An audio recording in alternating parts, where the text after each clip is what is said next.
Today I am replacing my sun visor clips or brackets for a 2013 Volkswagen Passat.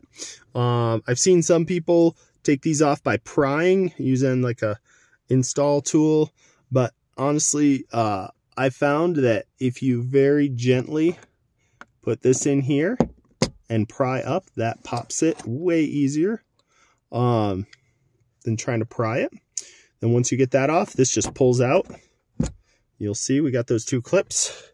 So we got that and that. Once you get the new part in, when you put this in, make sure these don't get pushed away from the hole. So yeah, there's a big hole and a little hole, so you can't put it in wrong. And wiggle it, make sure all those pop into place, and then put that in. And when that's in, you shouldn't have to push hard, it just clips right in. Then there's a big side and a small side, so it won't go. Flip it over. That's the correct way. Push, and it's installed. So I haven't gotten my new one, but that's how you do it.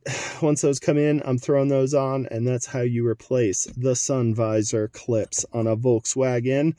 Maybe this is the Volkswagen Passat. It might be the same for the Jetta, some of the other models, but that's it right there. We'll see you next time. If this was helpful, subscribe. Thank you. Bye.